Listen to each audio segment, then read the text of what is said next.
Want to demonstrate the pareidolic process for graphic novel production. The process I use to create this graphic novel that I've since published online. It's a process that's different from normal graphic novel production. It's almost a reverse because it starts with no story to begin with. The story develops as you're making the artwork that goes into the book. To begin with, you'll need some instant tea or something that'll make a mark. You could use dry temper block with a little bit of water. You'll need some paper towel, or you could use any kind of scrap piece of fabric that would make a mark kind of random on the paper. You'll need some tape. I like to use painter's tape. You'll need pencils, permanent markers, scissors.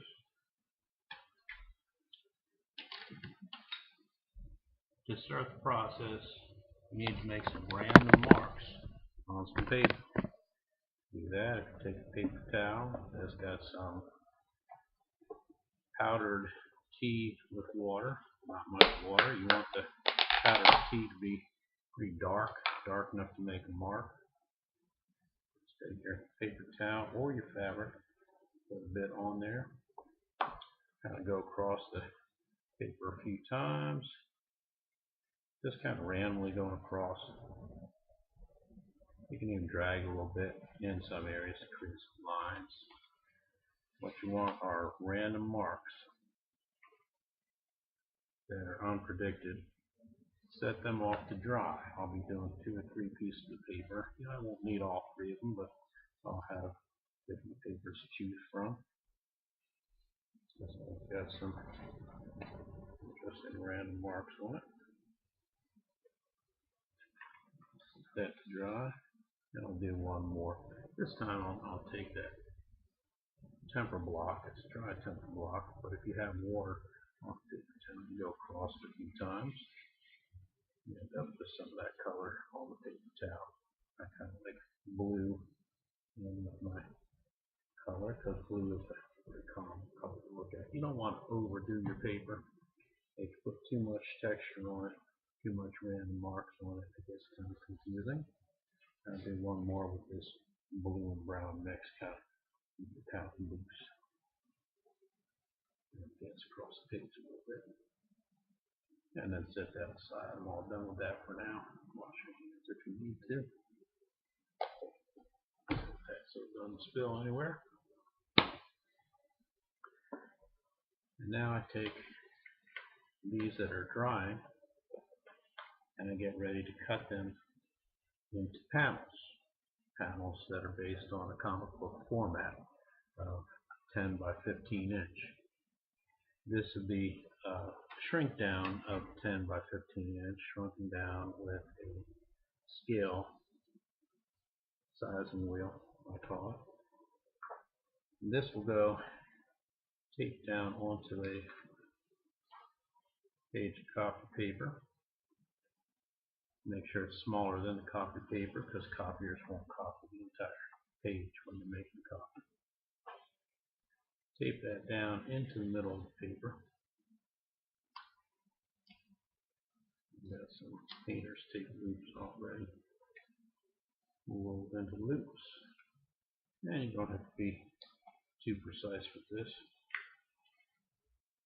as long as it's somewhere in the middle. I've also cut out these 2 size panels. These will be going into the paper. The sizes for these panels and for the page. The panel page is 6 1/4 by 9 3/8. The panels, there are 2 of them, 2 sizes, 3 3/8 by 3 1/16, and 2 5/8 by 3 1/16. The 3 1/16 here is referring to the height. You want a consistent height on each of the steps. Saying that, you can also make any size panels. This just gives a basic format for it. This pretty consistent.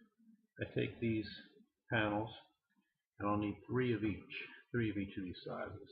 So I lay them down anywhere on this paper that's got some random markings on it, and I trace around it.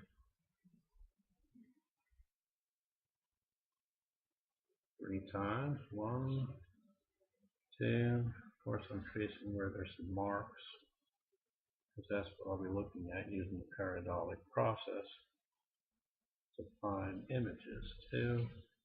I'll make one more over here. Doesn't really matter where you put it, as long as you've got some image markings in here.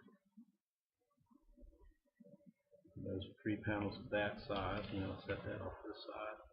And get another paper and do 3 panels of this size.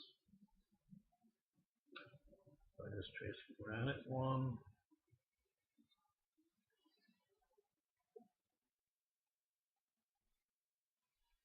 3 of them. I'll line this up to the edge just to make it easier for me to cut.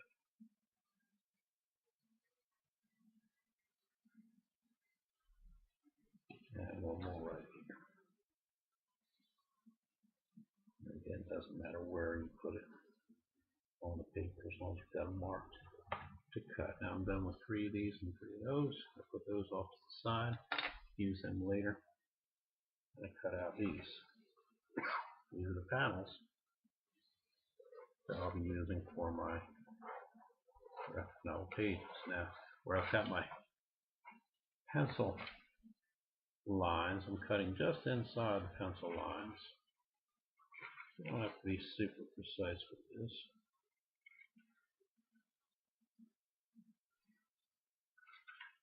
These are mostly just guidelines. There's 1, inside that pencil line on this side. 2, and 1 more of that size. I know this being in real time instead of speeding the effort up. It's going to be a little bit boring, so I'll just be talking as I'm doing. The pareidolia is a process that's been around for millions of years. The cave people used those rocks in the caves to find images in and painted them as they saw. It was their way of showing the other cave people what they saw in the cave wall and the random markings of the rock. Pareidolia is when you look at a cloud and you see something in it, and you might point that out to someone else and try to describe it. And some people will see what you're looking at, and some people won't. Some people have very practiced pareidolia skill,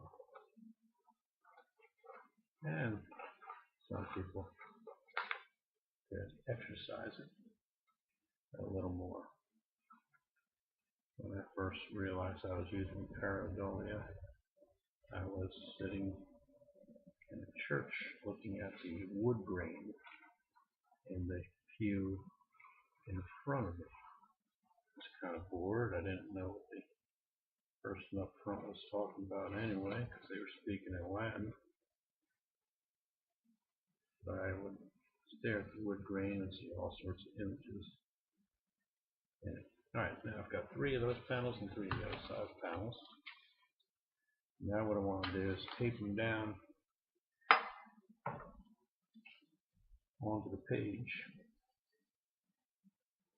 in a comic book or graphic novel format. Comic books are more formulaic than graphic novels. Formulaic meaning that there's a formula to how things are drawn and how things are laid out. I'm putting these on the 4 corners first, just when I put the ones in the middle, the panels in the middle.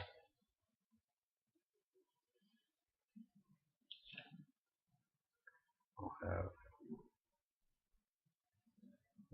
idea of laying them out.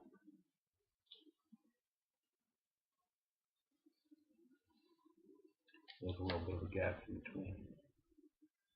Just putting one piece of tape underneath each one of these, just enough to hold it in place. You could glue these down.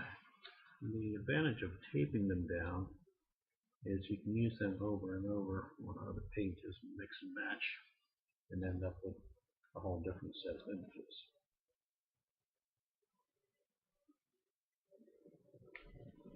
Now what I want to do is put this into a sleeve holder, a protective cover. Looks like this. You put the paper into it.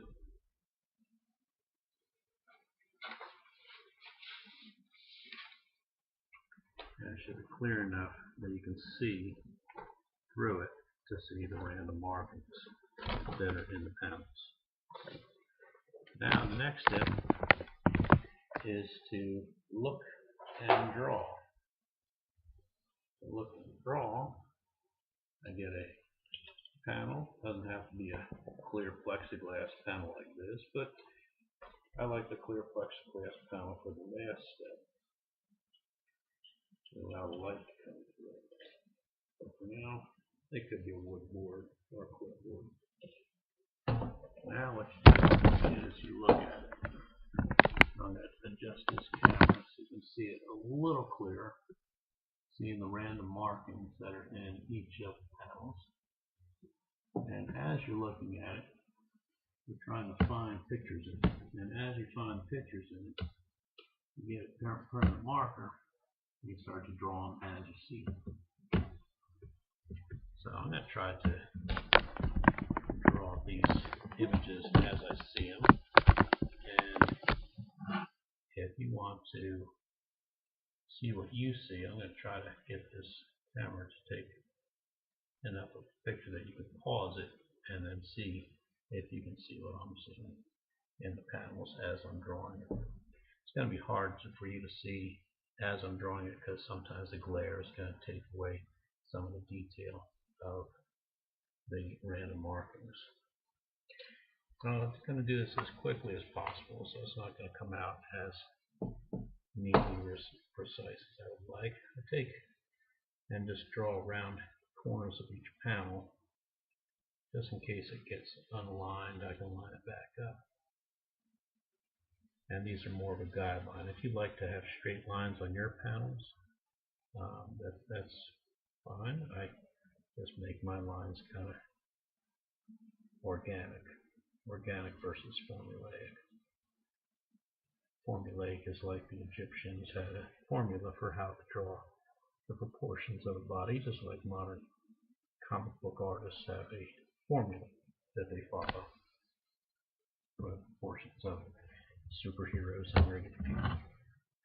So as I'm looking at this, and I don't know if it'll help if I turn this, but I'll try.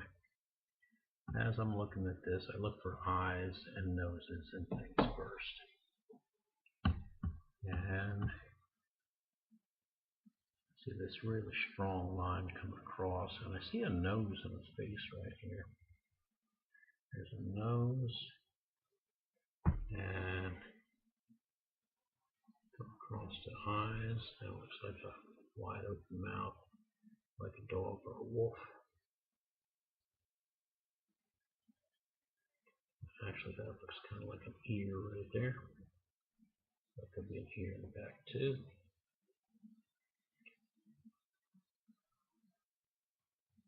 And let me see. This strong way, almost like it's on a lounge chair. Maybe tanning itself.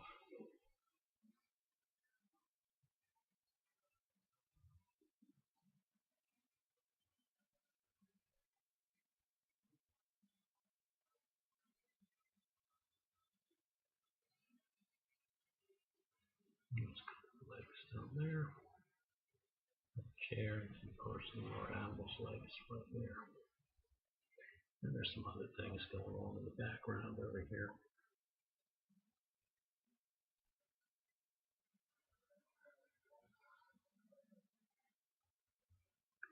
And then once I see this animal or person in this panel, it leads me to look for similar things in the other panels that will go along with that. Like this could be a close-up of the face of that animal.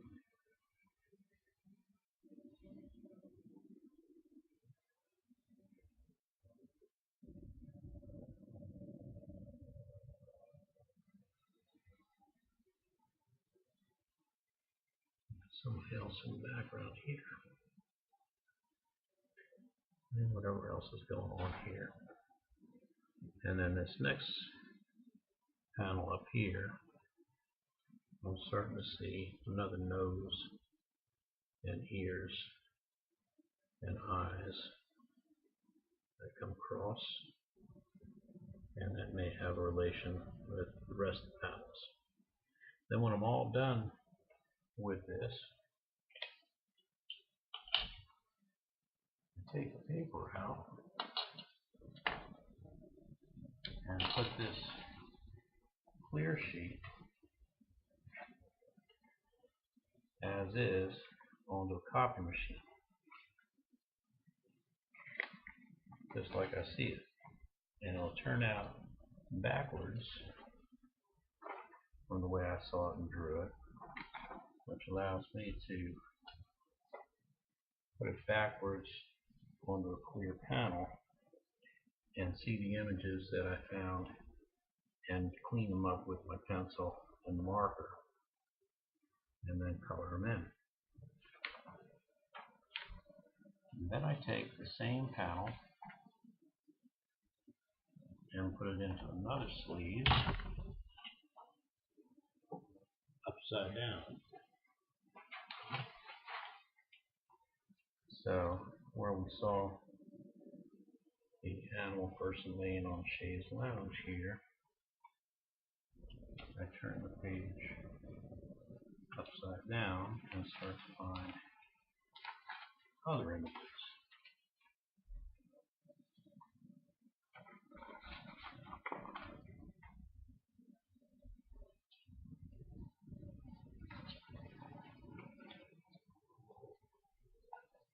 And as I'm looking